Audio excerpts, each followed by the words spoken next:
Ooh, welcome everybody to WagerTalk Today. I am Lawrence Pressman. My co-host is Teddy Covers, and we got lots to talk about today.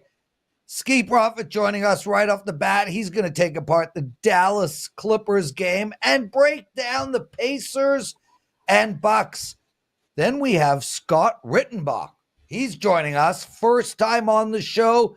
Brand new edition that we're excited to have at WagerTalk.com. And he's going to look at the Phillies and Cincinnati and the New York Rangers and Capitals. And then we might have a Dave Sharapan sighting. Fingers crossed. Teddy, how are you, my brother? I've had better mornings, Lawrence. How about yourself? Dude, we're in the same boat. Like, you and I made a ton of sales with the NBA NHL combo, and we've shot what is it? Crapped all over the place. Yeah, yep. I'm 1-4 to start in NHL, but I'm not worried at all. I'm confident. I feel like I'm seeing things right. It's like we're 2 games in, dude. Like literally 2 games in. So sure, I'm not going to get fussed about it. Not at all. Real quick shout out to all our listeners. We are 5 subscribers away from 150,000 subscribers. Please be those 5. Take a minute out of your day. Hit that like button. Subscribe to our channel. It would be greatly appreciated. Let's get rocking and rolling. It's $2 Tuesday over at Wager Talk. Skee Profit joining us right now. Let's go, brother. How are you, man? I'm all right. I can't complain. I live a nice life. I woke up this morning and I get to talk basketball with you gentlemen, so I'm good. Okay, well, you know what, Skee? I'm jealous, and I'll tell you why. I'd love to, and I say this to people all the time when I'm like, oh, how's life? Well, I woke up this morning. I am jealous of people who have such low standards because they're happy all the time. I want my life to be so full of joy just for waking up, but it's not. I hold myself to a high regard.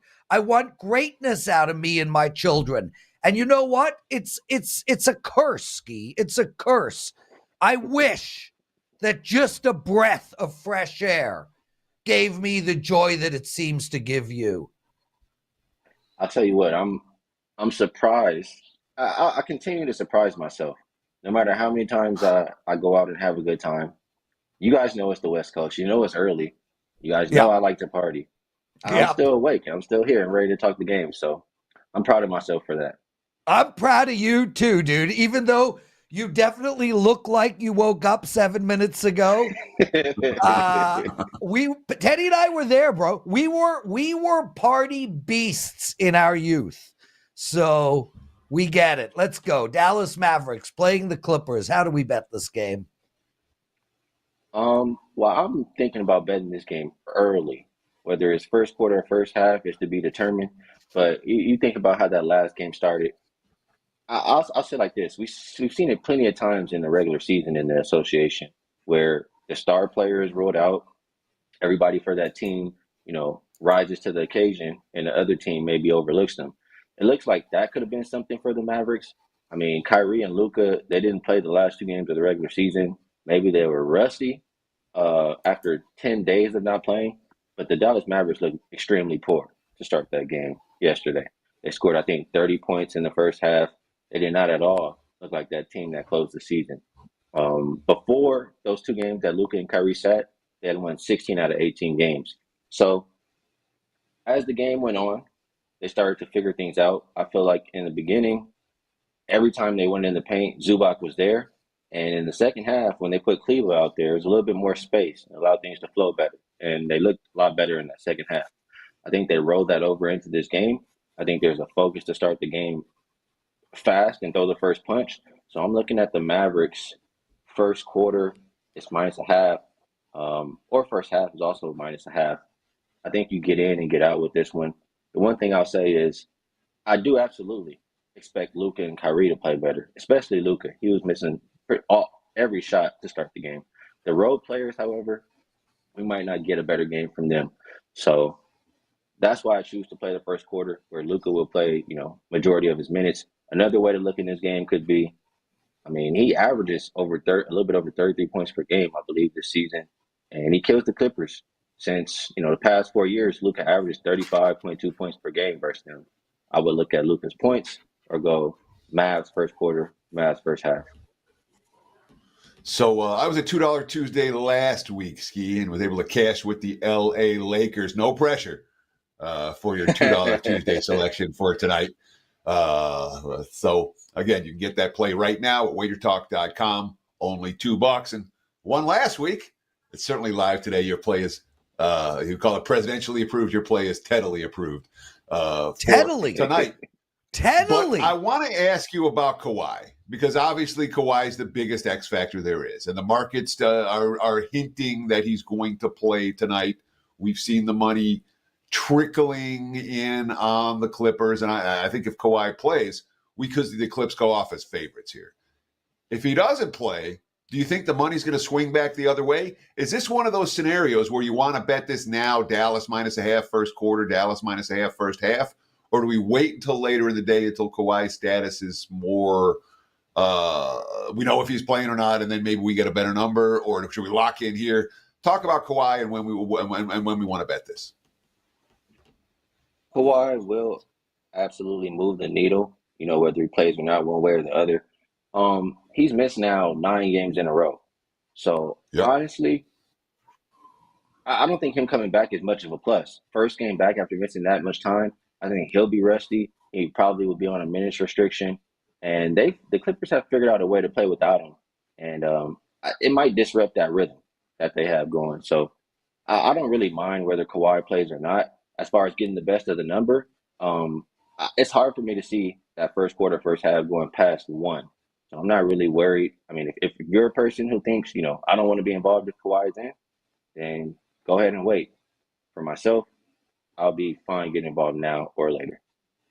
Skee Profits, everyone. The $2 Tuesday handicapper. He is a very rare 5% bet going up tonight. And Skee has been rocking and rolling in the NBA. He's gained 135 units in last year in the playoffs. You gained 135 units. Yeah, Skee? you remember his run? Oh, remember yeah. that run he was on last year, dude? Yeah. He wasn't on a run. He was on I don't even know what it was last year. That was as epic a hot streak as we ever see. But you know how good it is. You know how good it is when I read it and then I stop and I'm like, was it a mistake? What? How is that even possible? 48-14 run in your last 62 NBA bets, 3% or higher. No wonder you're the $2 Tuesday handicapper, dude. Wow. Yeah. And by the way, Skee, pressure is a privilege. 5% play over at WagerTalk, $2. Go grab it, everybody. Skee, let's talk Indiana Pacers and Milwaukee Bucks. And man, the Bucks were impressive in game 1. Damian Lillard played outstanding ball. Do we see that continue or a bounce back from Indiana? I think it could be a little bit of both.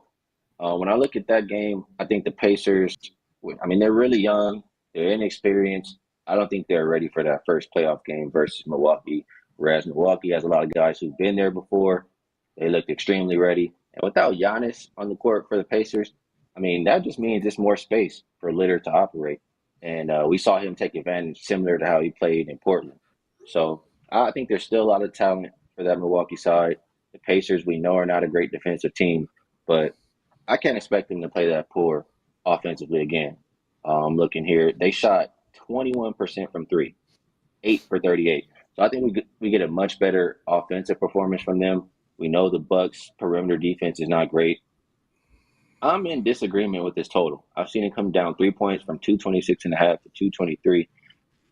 Indiana wants to play with pace. I believe the Bucks will be comfortable playing with pace as well. And I just believe we get a much better offensive performance. So lean over here. The side is really tough for me. I do not trust Glenn Rivers. I do not trust the Bucks long term. But it's always hard for me to put my money on a team in the playoffs who I can't trust to get stops. So my recommendation for this game is over 223.5. So we saw the Pacers in game one have, I think it was their single worst shooting performance of the season. I got to give Milwaukee some credit for that. I mean, their defense was spot on. And one of the things that we saw in the post-Adrian Griffin era was Milwaukee playing a little bit better on the defensive end. Now, that wasn't necessarily the case down the stretch, but for an extended period of time, once Doc Rivers took over for Milwaukee, that team was cashing unders. With the Pacers struggling offensively in game one, is that the type of thing that you think is situational? They were, the lights were a little bit bright for them? Or is that the type of thing that you think is fundamental? Milwaukee's got their number on the defensive end. Milwaukee definitely does not have their number. I mean, the Pacers were beating up on the Bucks, I feel like, all season long. And I believe it is situational. I mean, we've seen a lot of teams start the playoffs pretty poor. The Magic, lights were too bright. So I do think that's what it was for this Pacers team. Hallie acknowledged how poor his performance was. And he knows that he's a big part of this team's success if they're going to have any. And he, said he'll have a much better game tonight. So I think the nerves will be gone. This team knows they can beat the Bucks already. I think we'll see a much better shooting performance, much better performance overall from this Pacers team. Skee Profit, man, you killed it. And guys, you think Skee is good? Imagine when he's awake. Okay. I Dude, appreciate you guys. And we love having you on, man. A killer segment. I hope you look. If you could have a run like last year, please, for all of us, that would be incredible. Kick ass on your 5% play tonight. It is Teddily approved. Don't know what that means, but it was a good attempt. And thanks for joining us, brother. We still got lots more on the show. Scott Rickenbach making his inaugural debut coming up. Dave Sharapan. It's a maybe. Always is, but we'll take what we can get. Teddy's big game breakdown of my penalty box segment. But Teddy, before we get into that, and before we get into what did bettors learn, Fortunaut, one of our absolute best listeners here every day, he writes, "Hey, Prez, I am so pumped for you to see those Dead & Co. shows at the Sphere. You have no idea how amazing that experience is going to be. The place is absolutely nuts, and the sound is absurd."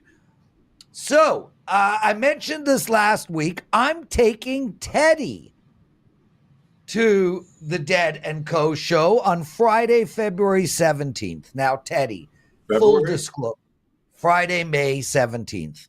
Full disclosure, bro. It was a shit show getting those tickets. And we have a great sight line to the stage, but we will not see the roof. There's nothing I can do about it. We got the seats that have the cover. We see almost everything, but not directly above us. So if you want to back out, I understand. But there's nothing I could do. We got in line. We got what we got. And frankly, I don't give a shit about the roof. I'm there to hear the music, and we'll still see the graphics and visuals behind the stage. But it is what it is, dude. I'd rather you just yell at me now than show up then with your curmudgeon negativity. So can you get the negativity out now so you and I can get really high and have a great night? You bought me tickets to the Dead show, dude. I promise. I'm not going to complain. Okay. Dan Alexander writes, "You'll be high anyways. Who cares about the roof?" Dan, you have no idea. We are going to redefine the definition of high. Skee Profits will be jealous of how high we will be. Well, I will be. I'll be a mess, dude. Like, honest to God, I will take high to the highest limits. I'm free falling from the moon. Anyway, let's get into it. What did bettors learn? Sure, that was a nice 3 minutes of wasted time. Well done, yeah. Lawrence. That's how I roll, baby. That's how I roll. Yeah. And especially the show's in like a month and I haven't even thought about it yet. That being said, let's talk about what happened last night. And I got to say this. I was a fan last night. There was legitimately exciting playoff action. The Knicks Sixers, that was thrilling playoff basketball. Isaiah Hartenstein becoming a playoff star, and New York, the offensive rebound, the huge block, and the Knicks became only the fourth team in the last 28 years to rally from 5 points behind or more to win in the last 30 seconds of regulation. Of course, one of those was when the Miami Heat beat San Antonio in Game 6, 2013, the Ray Allen game. I remember that. The other three I didn't remember for what it was worth. And the Nuggets Lakers might have even been better. That was really, if you want high-level basketball, the last few minutes of that game was amazing. Both ends of the court, teams creating great possessions, and then Jamal Murray hit the game winner over Anthony Davis. I mean, it really was exciting. Then I put hockey on the other TV. I watched the last 5 minutes of Vegas-Dallas. Maybe I think it was the last 8 minutes. That was every bit as heart-pumping and thrilling. Meaningful playoff basketball, meaningful playoff hockey. I guess there still is a little bit of fan left in me. Those were fun, exciting games. We got this for the next 2 months. It should be a whole lot of fun. That being said, I was a complete idiot last night. Short list yesterday in the NBA. Philly plus the points, LA plus the points, Magic Cavs over. Guess which one I used for the clients? And it was dead about 2 minutes in. I'm like, what the frick am I betting these two teams? I got down to the situation. Cleveland's not an over team. Orlando's not an over team. Somehow I got turned around. Oh, yeah, this game's going to go over. Unless the Cavs are raining threes, they're not raining over. They did it for a while, not in the second half. It was a stupid bet. It was a stupid night. I enjoyed the playoffs, and I'll try to do better tonight for the clients. Hopefully not pick the wrong one, and a stupid one at that. Again, new day today. That's the beauty of what we do. Lawrence, let's see if we can get it going. Back to you, my friend. Teddy, I had the over in that very same game, bro. So, yeah. Which very same game? The Orlando-Cleveland game. Oh, yeah. It was not good. No. It was wrong. It was a stupid bet. I shouldn't have made it. And I got to be smart. Yeah. I'm with you there, brother. But, dude, enough, man. Like, honestly, we're like 2 days in, 3 days in. I know. Move the hell on, dude. The pressure, man. The pressure's on. I know. And especially considering we have that combo pack. Look, I got 2 NHL plays tonight. I'm winning them both. We're going to get this all back. It's all good, bro. All good. Crazy endings in the NBA last night. Was super fun to watch. So listen, I'm Jewish. I tell everybody I'm proud. I have a Star David right there. I had Passover dinner last night. Started at 7:00. My dad's 80 years old. He's running out of Passover dinners. These Passover dinners are important to him. So I watched the Leaf game throughout dinner on my phone, directly in front of my seat. Nobody was amused. Nobody. But I couldn't freaking help it, man. I literally gave my dad a choice. I'm like, Dad, your decision. I will watch the Leaf game during Passover Seder or not come. You decide. He never even responded. So I assumed that was a go-ahead. Anyway, crazy game, dude. Crazy game. Okay. Did you watch Scott it with Rickenbach volume? joining us live from Romania, where they love to dance. It's the city of romance. If anyone can tell me what that reference is from, I would be appreciative. It's a song. In Romania, they love to dance. It's the city of romance. Come on. Who knows where that's from? Scott, welcome, dude. Glad to have you. Thanks so much. Happy to be here. Thanks, guys. Yeah. Teddy, we're going to get into some actionable info. You set up the first game, and then we're going to talk about Scott and why people should bet him after. I hand you the mic. All right, Scott, nice to talk to you. It's been, you're a guy I've known for the better part of the last 20 years, but I haven't seen you in about 10 of them. Great to see you on board the Wager Talk team. Let's talk a little MLB for Tuesday. The Phillies and the Reds. Yesterday, Philadelphia, pretty much a dominant showing in that ball game, start to finish, took care of business in a very similar price range what we're seeing today. Sanchez and Abbott, I'm seeing the Phillies anywhere from minus 120 to minus 125. Totals bounced around. You can get 8.5 to the over or 9 juice to the under. What do you want to do with Philadelphia at the Great American Ballpark? Well, speaking of that, is the line and the line value here. That's the thing, Teddy, looking at this matchup, is just that when you have great pitchers like the Phillies have that are big name guys like Nola and Wheeler, those guys are on the mound. These prices can get pretty outrageous. But right now, this Phillies team is red hot. They've won 7 in a row.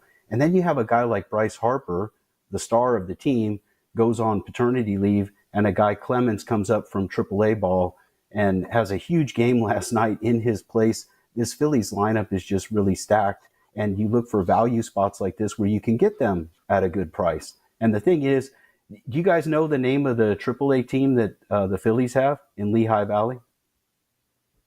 What's that? No. The Iron Pigs. Pretty good nickname. I've always liked that. So anyway, this guy comes up from the Iron Pigs, Clemens. I'm sure you guys know the name Clemens in baseball. So the thing is, huge home run last night. They win 7-0. Phillies have won 7 in a row. Here's the thing with the Reds, though.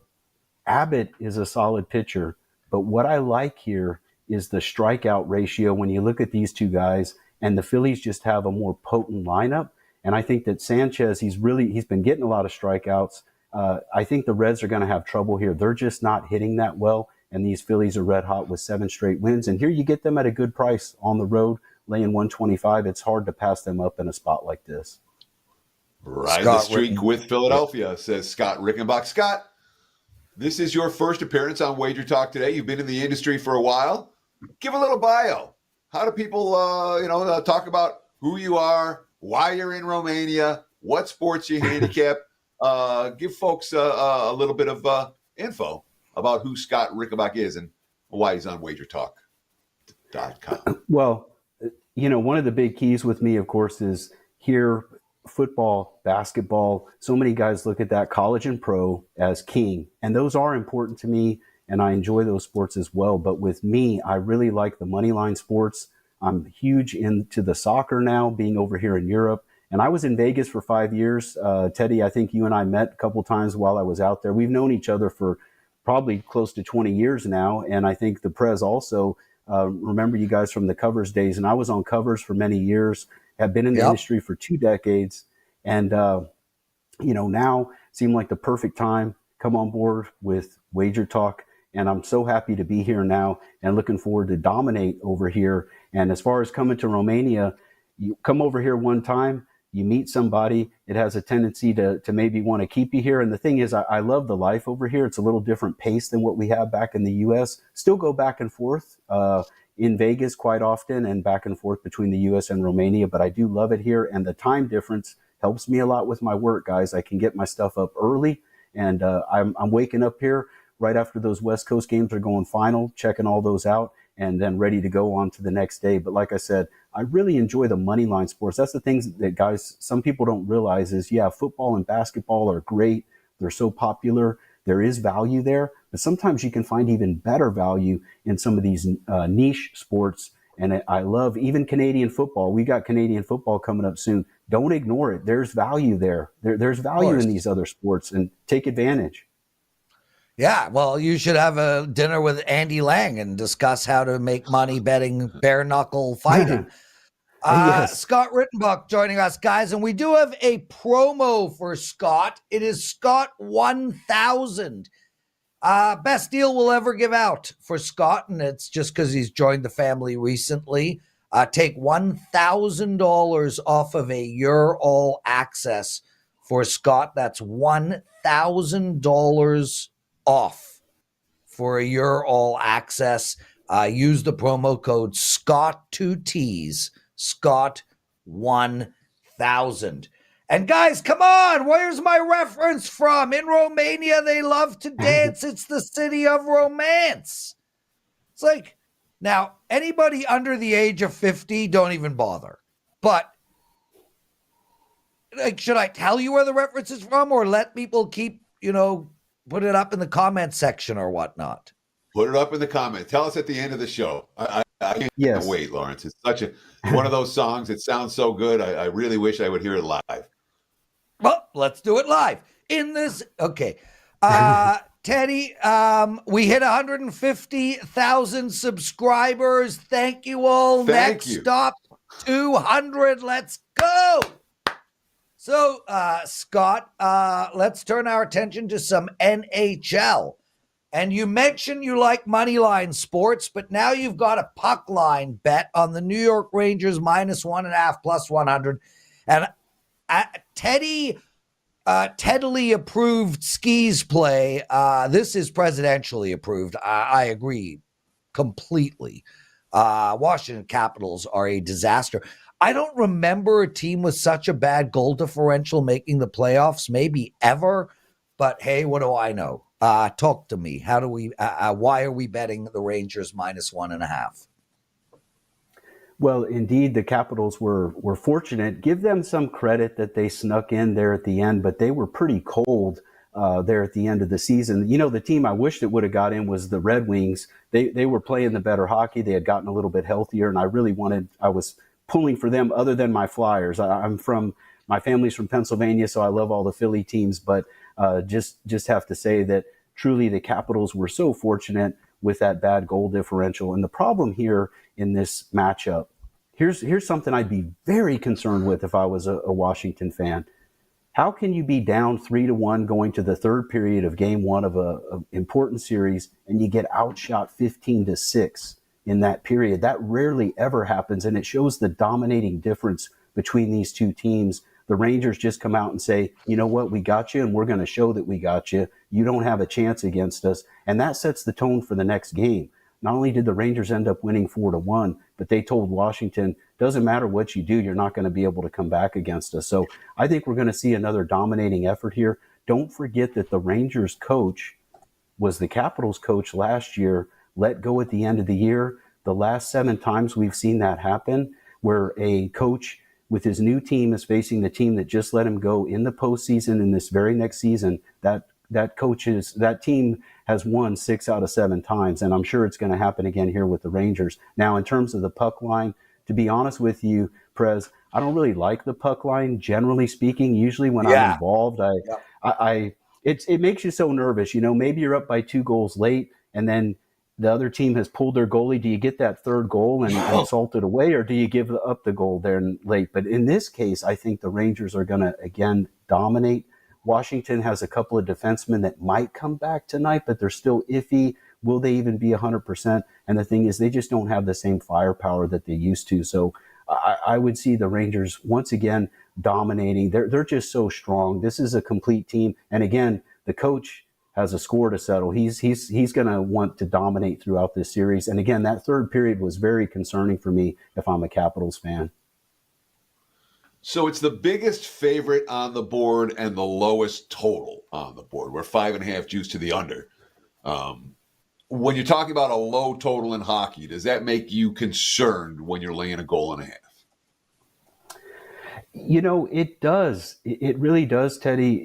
You have to have some concern there. But I think the reason for the low total here is, why is Washington here with this bad goal differential? Well, they get blown out in a lot of games, but there were other games that their goalie kept them in it. He was the key. They would win those tight, low-scoring games. And so in this case, I think we could see another 4-1 type game. I think it should at least be 3-1. So I get what you're saying there, Teddy, though. It does make you think twice when a total's so low and you're laying the goal, the puck line there. But the thing is here too is Shesterkin is so strong for the Rangers in goal that, again, if I was to project this out and had to give you the most likely statistical outcome of different type of score lines, I would say 3-1 or 4-1 is the right score line here. Doesn't mean we don't see 4-2 and maybe it sneaks over, but I would say we're looking at a 3-1, 4-1 type game.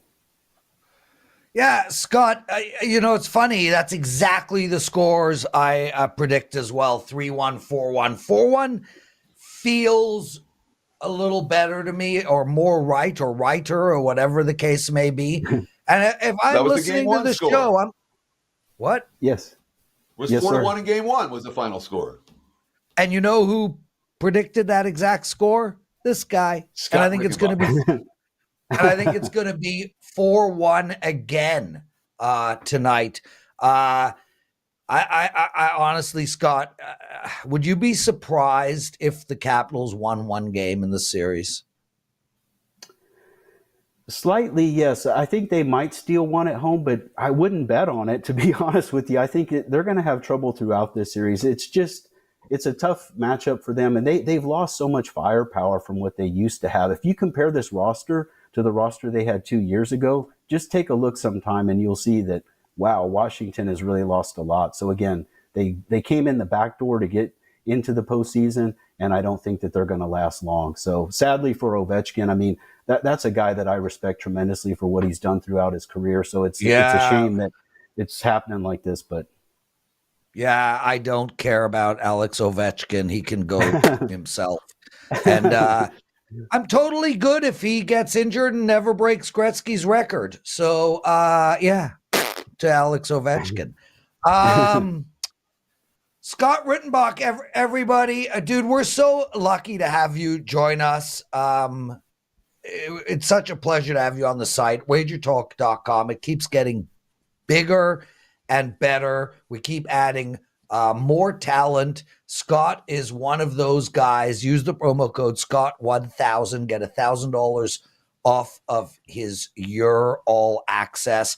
We'd love to have you back on. You did an outstanding job. I rate you 8.7 out of 10. Good work, Scott. Thank you, my brother. We got to move on now.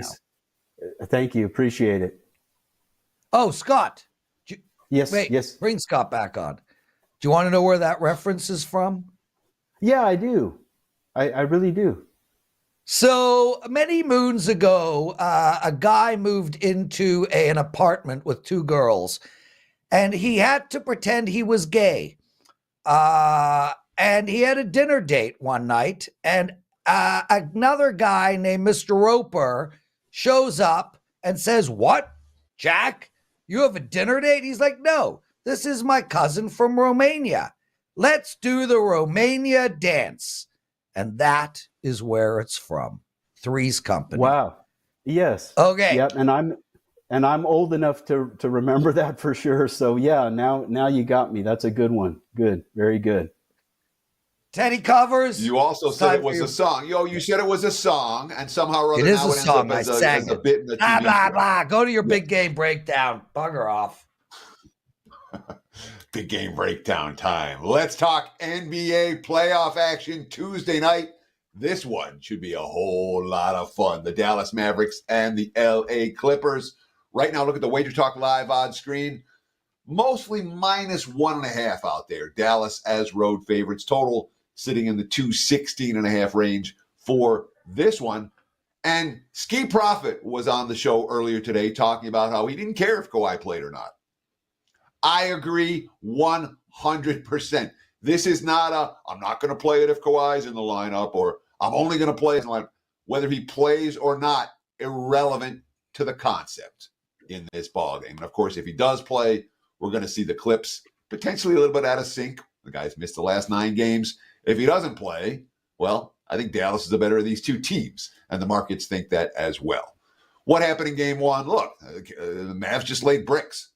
Well, 2 things happened. One is that the Clips made an adjustment on the offensive end with Zubac, running the offense through Zubac, which Dallas figured out in the second half, but the first half was so ugly it didn't matter. And the second thing that happened in game one was that the Mavs didn't hit any shots. Jason Kidd's. We couldn't throw it in the ocean. We missed layups. We missed free throws, wide open shots. Lowest scoring first half in playoff history of the franchise playoff history. And the Clips have never allowed fewer first half points in any playoff game in their history. It was an outlier performance, not something we expect to see twice in a row. And look, Dallas was absolutely the better of these two teams down the stretch in the regular season. They're now coming off a loss with the back against the wall. That's a bet on spot. The Clippers, look, Zubac dominated Daniel Gafford in game one, and all the offense ran through Zubac, and that was great. If that happens again, and how about PJ Washington had 11 points. No other Dallas player scored more than 6 except for the superstars, and neither of the stars played that well. I think Dallas has a much better game in them than the one we just saw. I think Gafford has a better game in them than the one we just saw. And I think the Mavs come out to play with intensity tonight. The Clips, I can say fat and happy, but the Clips with the lead, not a team I trust. There's a reason the Mavs are favored in this game. There's a reason that even down 1-0, this series price still pretty darn close to pick 'em. As close as there is in any team that's trailing 1-0. Mavs are live. Mavs win the game. Take Dallas. There's your big game breakdown. Back to you, Mr. Prez.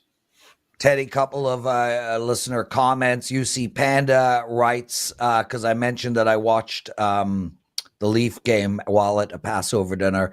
He writes, Prez, I watched the ponies from any race track and bet them at my sister's house where there is no TV during family functions. But Brasco Betts writes, respect, Prez. I'm going to my girlfriend's Passover dinner tonight, and I will have playoff basketball streaming under the table. Yeah, I appreciate you respecting me, Brasco, but I don't respect you because you aren't doing it in front of them. You're doing it under the table. You're hiding it. Different scenario. Wear it, man. Do it right there. Put the TV right in front of your face at the dinner table and own it, baby. This is so you did it with your family and your dad. I know. He's doing it with his girlfriend's family. Can't you don't get that leeway, bro. It just doesn't happen. I know. I'm with you, Teddy. I was just making a joke, but Brasco, I hope you don't get caught. And I hope you've been dating her for a long time, to say the least. Dave Sharapan joining us. David Sharapan, how are you, my friend? I'm great. Great to see you both. Heard your reference earlier. Did a little research real quick for you. Come and knock on our door. We've been waiting for you. Where the kisses are hers and his. Three's company too. All right. Yeah. You remember? There we go. What about Gummy? Do you remember Gummy? This is too much. Like, people don't. We're old. They don't have a clue what you're talking. On the hat? None of this. There? They don't have. This is the Phillies. The City Connect Phillies hat. I got the Phillies stuff on. It's all about the Phillies today. You like the Phillies tonight? We've already discussed that game. Well, there you go. Yeah, there it is. Look at that. Great graphic. Good work, Daniel. Phillies. Cheap price. There you go. Done. Deep thoughts from Dave Sharapan. Teddy, you handle the segment. I would love to. Dave, let's talk a little NBA playoff basketball. What are you seeing and hearing around town? Very nice to see you, my friend. When it comes to wise guy support / public teams, what stands out in the playoffs so far? And are there any themes for the first 3 days of NBA postseason action? Bet the favorites. Pretty easy. It was pretty much bet the home teams and bet the favorites until last night. Then the favorites didn't cover, but favorites on the money line have been pretty much undefeated. I think it is. So everybody's like over the weekend. They're like, can a dog win a game? Yeah, can a dog just win a game? That was it, right? The Clips won Sunday. So that's it. I mean, have you seen the totals?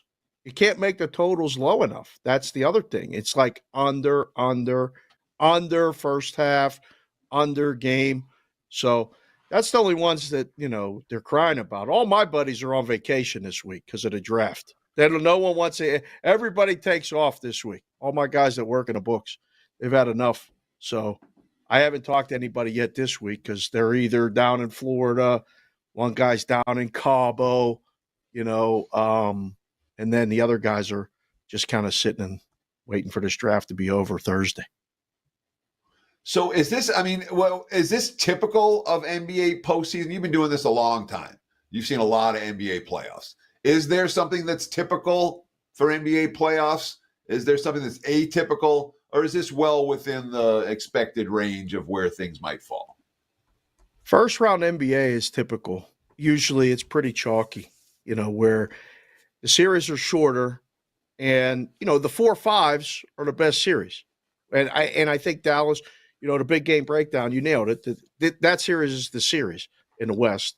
And I think we're going to see it a little bit in the 2-7 with the Knicks and the Sixers. I think the Sixers gave one away last night, but I think that series is an extended series. The other series are short series. So typically that's what it is. The NBA gets better as it goes. The hockey playoffs start good, stay good, and just get less betting opportunities. But the hockey's so different from the basketball in that in hockey, pretty much any team can beat any team except the Capitals. They can't beat the Rangers. They're not going to beat the Rangers. I don't care how many times they play that series. Dave, it's also because you have that goaltender factor, right? Where you don't have that in basketball. A goalie stands on his head, he stands on his head. And that just, in basketball, you go through ups and downs on shooting percentage. And yeah, there are definitely upsets, but on a whole, the best teams normally do win in basketball. And hockey, you get a hot goalie and they could take you all the way. Yeah. I'll shut up now, Teddy. So you mentioned the NFL draft. Yes. Is that something that, and basically every bookmaker I talk to about the NFL draft, they're terrified of it. Not terrified of it, but they get beat. It's like a loss leader with the better bets that people make. Are you getting that same impression, or have things changed in the NFL draft betting marketplace? It was the last time I did it was 3 years ago, and we went into it with just break even. And that's the only thing in my life I've ever been told or talked about that said, let's just go into this to break even. You never do that. So, yeah, the draft, as far as the bookmaking end of it, it stinks. It's not fun. It's you sit there and you read and you read and you read and you read. You don't know who's lying, who's not. And then all of a sudden a limit play comes across for, number of offensive tackles under that you have up, because you read that it's going to be 3 and you have 2.5, over minus a quarter, and they bet you under 2.5. And you're like, well, we're dead. That's it. We can't move it. We just move the juice. The first bet comes, the second bet comes, the third bet comes, Teddy. There's no bet on the other side. More often than not, that bet was right the first one. So that's the catch. With a game, you get the game to play out. And like Prez just said, in hockey, you get a hot goalie. You got a shot. You have an off-shooting night in basketball. Okay, you have a pitcher in baseball, pitched lights out for the other team. Or, a lineup not hit. In football, you have 2 fumbles and a pick or something crazy happen. In the draft, you have the commissioner go up and announce the name. And more often than not, it's the name that everybody bet. It's the worst. I don't miss that. I miss a lot of things about being in the book. I don't miss draft week. It's brutal. We're talking with Dave Sharapan, veteran odds maker here, both in Las Vegas and in the global book community. Dave is a great follow on Twitter at SportsBKConsig, the Sportsbook Consigliere. He does a bunch of shows. We'll let him promo them in just a few moments. But while we've got you, Dave, just a few minutes left, you talked and mentioned a little bit about MLB. And so I basically have 2 baseball questions. The first one is, why won't the markets price Baltimore like they're a good team? And the second is, what the hell are the markets going to do with the Chicago White Sox? Answer those 2 questions for me. I cannot figure out the Baltimore thing, but as a bettor, that's great because they should be favored by a lot more when they're especially on the road. Like you said it last time I was on here with you. The road team favorite is shorter priced when they're a good team. It's like the odds makers wake up in May or June and go, hey, this team's in first place. We probably should have a minus 150 instead of minus 115 when they're on the road. Oh, okay. Either that or the markets don't catch up. Now, the White Sox is a whole nother case study. The White Sox are going to be historically bad. They've been shut out, I think, 8 times already this season. Betting against the White Sox has been extremely profitable. I don't know at what point you're going to start seeing average to below average teams being $2 favorites against the White Sox at home. But what do you do as the book? You hope that people don't bet the game. That's what you do. You try to price them out. You just put it where they go, oh, I can't lay that, or I don't even want to use that in a parlay, or I'll use the run line. Oh, the run line's even too high. It's the only thing you can do. And, you root for the White Sox to win 3 times a week. Because there's a book, if you get them to win 3 games in a week at the prices, you actually can come out a little bit ahead. But that's a big ask, Dave.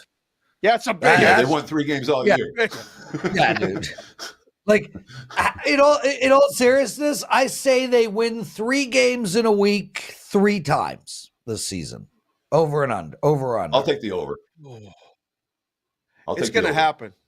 It's going to happen. I would say 6 times probably, right? I mean, there's 20 weeks left in a season, so it'll probably happen 6 times. September will be 2. I'll go under 6. I'm comfortable with an under 6 on that. I'm anyway, going over Dave, 3, man. I don't know where their 6 number came from. You offered 10. Dave, Dave is the better line maker than me. I went with 3. He adjusted the line to 6. We had some huge smart money come in fast from Teddy covers to the over on 3. Dave made the adjustment to 6. Now we're going to go with a middle. That wasn't no. He made a bet off your bad number at 3. He didn't move the number to 6. Yeah, he bet your own number 3 and said, I think 4.5. The number would have moved. If we used the opener of 3, we would have gotten the 4.5. What do you have to? Are the Maple Leafs going to win this series, Prez? That's all I need to know from you. I mean, I know you're Dave, excited. look, I'm a total homer here. Is it a Passover miracle? I'm a homer, so it's tough because I want them to win so badly. I honestly, Dave, I'll tell you this: if Nylander comes back, they win the series. He's a game changer. He's one of the best hockey players in the league. He has the ability to move the puck up the ice better than Austin Matthews and Marner. He also balances the lines. We need McMahon as well, but if Nylander comes back, they win the series, and I think they might win it in 6. Everything that could have gone bad for them did, right? They get a goal disallowed. 2 goals. They give up a lead, right? They give up. Then they answer back, and they take the lead and protect it all the way. They get a penalty at the end of the game that was absurd. Penalty. How that referee called that penalty? I couldn't believe that was a slashing call. Bertuzzi was a moron. It was a dumb penalty, but like at the end of games, you can commit a felony. You never get that called against you. And they still withstand and win the game. In years past, they lose that game. Yeah. This might be the year. Samsonov was they incredible. Might get by. It was awesome. I hope you find the Offie Coleman tonight. I really do. I mean, I know the kid's big. That's a big deal. Oh, Sharapan. If you find the Offie Coleman, that's a big deal. Oh, yes. Okay, love having you on. What do you got to promote? Sports Grid Sirius XM every day, except this week on Thursday and Friday. 8 o'clock Eastern, 5 o'clock Pacific. My show, Bostonian versus the Book, and cash considerations every single day, or every single week. Bostonian versus the Book every day, 11 o'clock a.m. Pacific, 2 o'clock Eastern. That's it. I'm out. Go Maple Leafs. Yeah, baby. Okay, guys, it's time for the penalty box segment. Let's get to it. Welcome to the penalty box segment, everyone. I'm Lawrence Presman, and I've got 3 NHL bets to give out to you. Let's start right off the bat with the New York Rangers hosting the Washington Capitals. You should see Teddy. Give me a quick clip of Teddy right now. Quick. Oh, no, he moved. You should see Teddy while I was doing the penalty box segment. Yeah, that's what he was doing. Oh, God, I got to listen to this shit. Teddy, if you bet all my plays in the penalty box segment or the presidential address all year, you would be taking me to the dead show. Rangers minus 1.5 against Washington. Yeah, I know, but you'd be very rich. Rangers minus 1.5 against Washington. Look, this Washington team is not a playoff team, period. They snuck into the playoffs because the Detroit Red Wings couldn't take care of business. They have one of the worst goal differentials that has ever made the playoffs. And the Rangers are hungry. This is a Rangers team that really should have made big runs the last 2-3 years. They are stacked and loaded with talent. I think Washington struggles to score. I think we see a 3-1, 4-1 hockey game take the New York Rangers -1.5. Before we get to the next two games, I want to make mention that I have a very rare bet tonight. 90% of my bets are 2% plays. I have a 4% in NBA tonight, and I'm on an 8-0 run in these 4% plays. I maybe have 2 4% plays all week. That's how rare these bets are. You guys all jump like crazy when we have 5% plays. My 4% plays are just as rare, and I'm on an 8-0 run. So grab that 4% NBA bet. I also have 2 NHL bets and 2 baseball bets, and I went 3-0 last night in baseball. Let's move our attention to the Florida Panthers and Tampa Bay Lightning. I like the over 5.5 in this game. I bet it last game. I was wrong 3-2. But I think ultimately Tampa Bay is playing for their playoff lives tonight, and their identity is a team that scores goals. And I think they get 3 goals tonight. I like over the team total in Tampa Bay as well. And I think Florida is going to score too. I think Tampa Bay has a bad defense, and Vasilevsky is not the same as he once used to be. Take over the total. As for the Canucks and the Nashville Predators, I like over the total in this game too. They went over the total last game. There were 43 shots combined. That is terrible. I think we see a much higher shot percentage game tonight. I think we get the shots well into the 50s, and I like over the total. That's it for the penalty box segment, everyone. Thanks for watching, and we'll see you tomorrow. Teddy, take us home. Enjoy the games. Best of luck with your wagers. We'll be back with another edition of Wager Talk Today in 23 hours and 7 minutes. Between now and then, enjoy the games and best of luck.